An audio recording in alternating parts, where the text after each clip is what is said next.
Dezenas de pessoas entram em desespero. O medo do desconhecido provoca pânico. Aconteceu isso, de eu olhar assim para o telhado e veio aquela, tipo uma lâmpada assim, acesa, e direto na minha coxa. Eu dormi até debaixo de um balcão lá em casa com medo daqui. Pensava assim que fosse enviado por Deus, né? Que fosse algum castigo, né?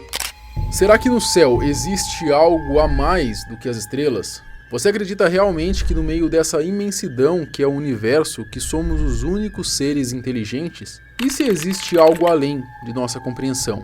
Quem são eles? São seres superiores que só ficam de fora olhando nós, seres humanos, matarmos uns aos outros como se fôssemos ratinhos de laboratório? Será que algum dia eles já vieram aqui para a Terra nos visitar?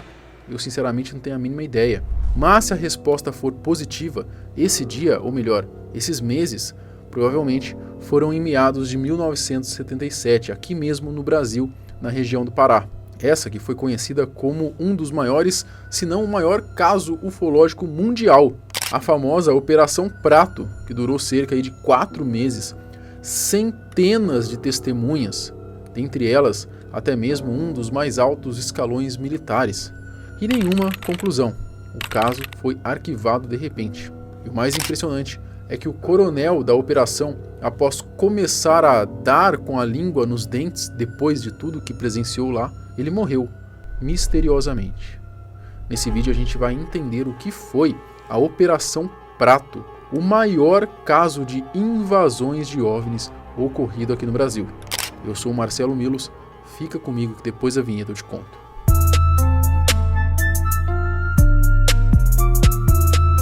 Década de 70, estado do Pará, região localizada ao norte do país, mais precisamente em uma ilha chamada de Ilha de Colares. Lá, relatos estranhos começaram a acontecer. As pessoas diziam que estavam sendo atacadas por luzes coloridas no céu.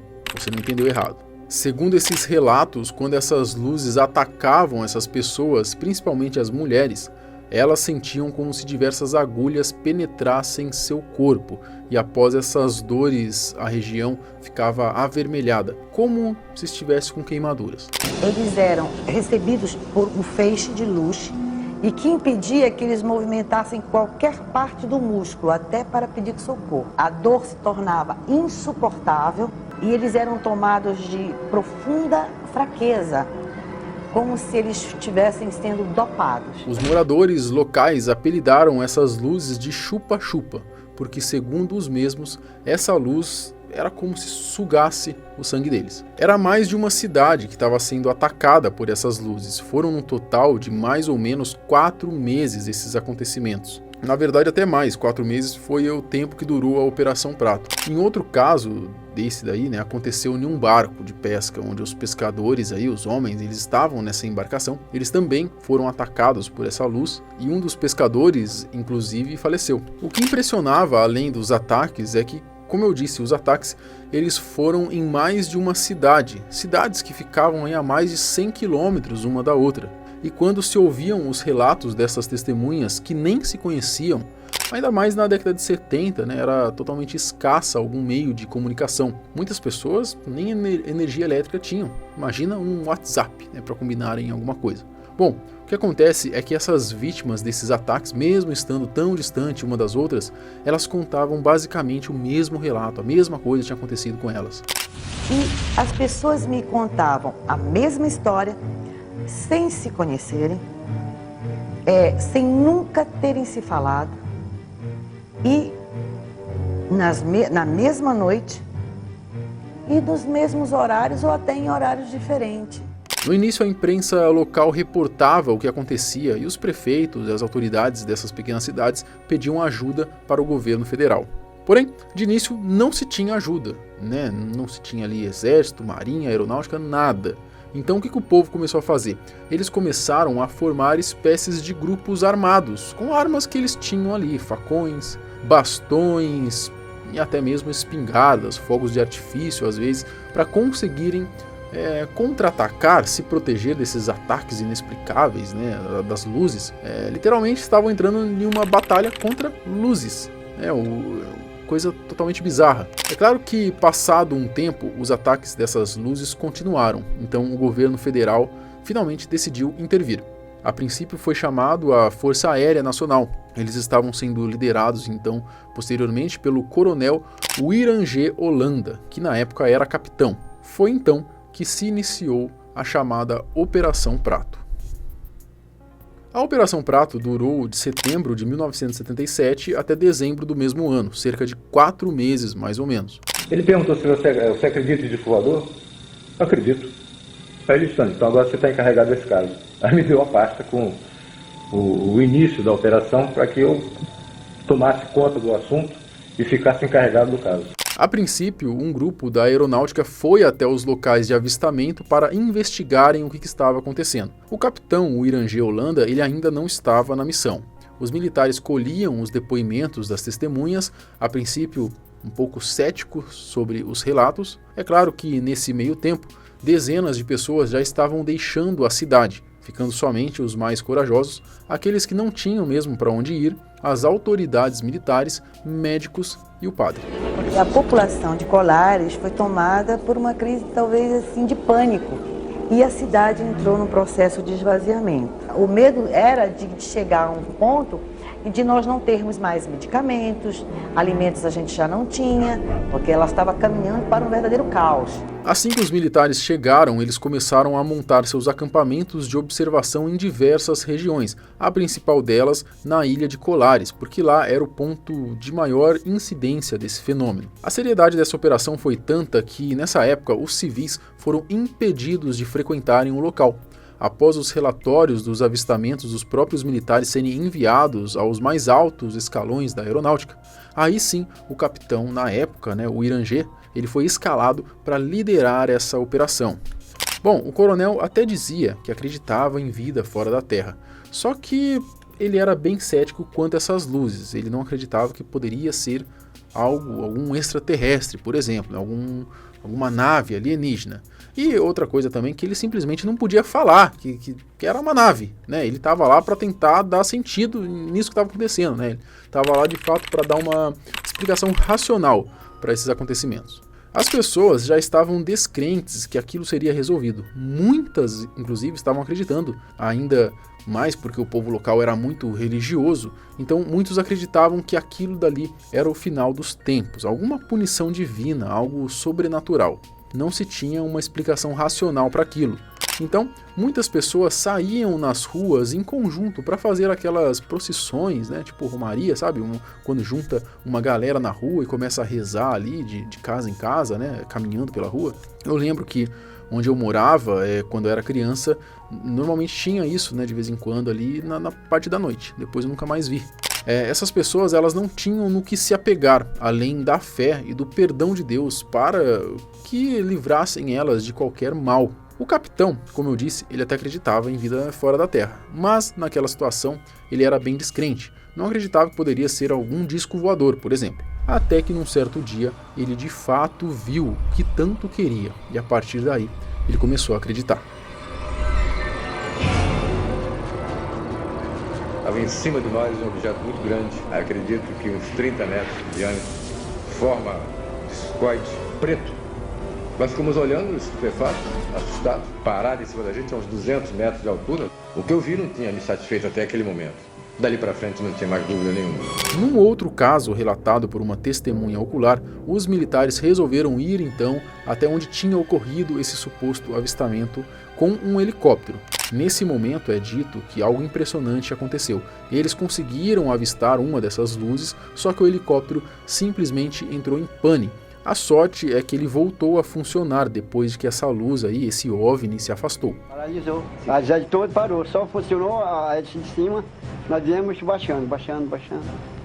Quando ele viu que nós viemos se aproximando do chão, ele rodou e acionou outra alavanca e funcionou. Depois que o capitão Hollanda ele teve aí o seu primeiro contato com uma dessas supostas naves, ele começou a meio que ficar obcecado por elas. Ele passou de fato a acreditar e intrigava ele esse mistério. Ele queria ir a fundo para descobrir o que era, tentar algum contato, se fosse o caso. Tanto que o Wieranger, o capitão, ele, além dos relatórios que ele escrevia e mandava lá para a aeronáutica, ele chegou a fazer diversos desenhos sobre esses objetos que ele tinha presenciado. Então, como se talvez um poder maior dentro do escalão militar não quisesse mais que o capitão ficasse no comando, já que ele parecia estar se envolvendo demais, e de fato passando a acreditar que aqueles avistamentos eram de discos voadores vindo de outro planeta, a hierarquia acima do capitão resolveu simplesmente pôr um fim e arquivar a Operação Prato, sem nenhuma explicação aparente do porquê. Boa tarde, senhores. Boa tarde, capitão. Os senhores leram o meu último relatório? Lemos, capitão. Incrível, não? A nave pousou quase em cima da embarcação. Capitão, a Operação Prato acabou. Acabou? Mas nós fizemos descobertas extraordinárias, brigadeiro. A aeronáutica não está mais interessada nesta operação. Tragam seus homens de volta. Nós já temos outra função para o senhor. Talvez já estavam há muito tempo lá e não se tinha nenhuma resposta, estava ficando caro, não sei. A real é que não deram nenhuma explicação tanto para os civis daquele local, quanto para a imprensa que também acompanhava o caso. Eles pediram então para que o capitão Holanda ele escrevesse um relatório final para poderem enviar para Brasília. Só que o capitão, por estar tão obcecado e crente de que poderia fazer alguma espécie de contato com esses seres, ele continuou as suas investigações por conta própria. Quando foi mais ou menos março do ano seguinte, de 1978, essas luzes simplesmente pararam de assombrar as regiões. Sendo assim, não tendo mais motivo para o capitão continuar com as suas investigações, ele deu por encerrado esse caso então. Bom, tudo que você viu até aqui do Coronel Holanda falando sobre esses avistamentos e sobre o formato da nave foi ao ar em 1997, numa entrevista que ele deu para um dos maiores portais, se eu não me engano, a instituição mais respeitada ufológica do país, tá? Ele contando tudo isso que ele tinha vivido na sua missão. Engraçado que ele também chega a contar nesses relatos que depois daquilo, na casa dele, começou a acontecer coisas estranhas que não aconteciam antes, Era como se, de fato, esses seres estivessem tentando alguma espécie de contato com ele. Bom, nessa entrevista, inclusive, que tem quase 2 horas de duração, ele relata que a aparição mais impressionante que aconteceu enquanto ele estava em missão foi onde ele viu uma espécie de, talvez, nave-mãe, se a gente pode dizer assim, em formato de bola de futebol americano. É exatamente assim que ele fala. A gente estava vendo que tinha uma luz lá embaixo.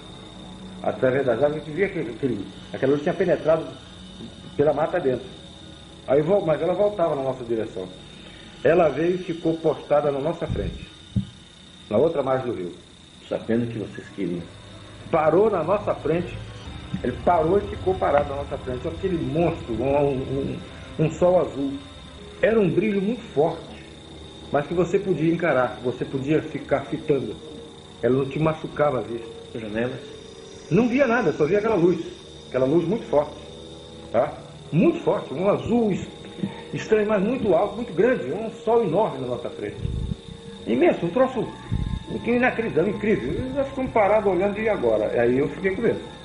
De repente essa luz azul apagou, pum, e apareceu o que estava atrás dessa luz, o que estava emitindo essa luz.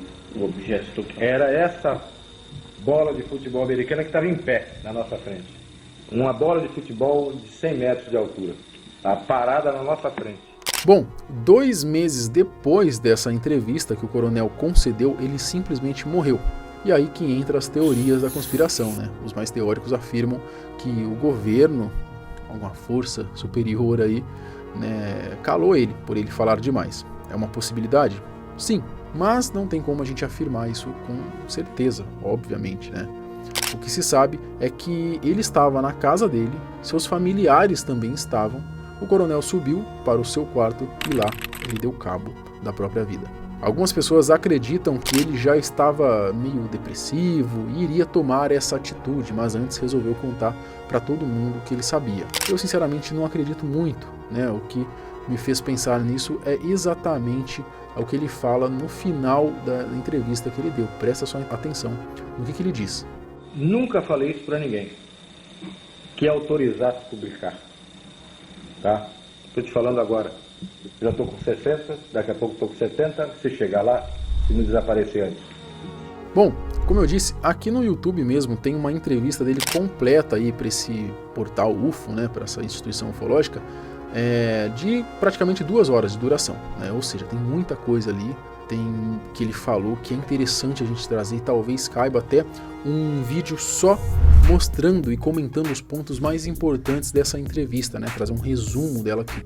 Então, se vocês gostaram desse vídeo, deixa aqui bastante like, tá? Deixa o seu like, comenta alguma coisa, é importante comentar para o YouTube engajar esse vídeo, entregar ele, tá? Então, like é importante, comentar é importante. Se você não está inscrito no canal, se inscrever, a gente tem vídeo aqui todo dia.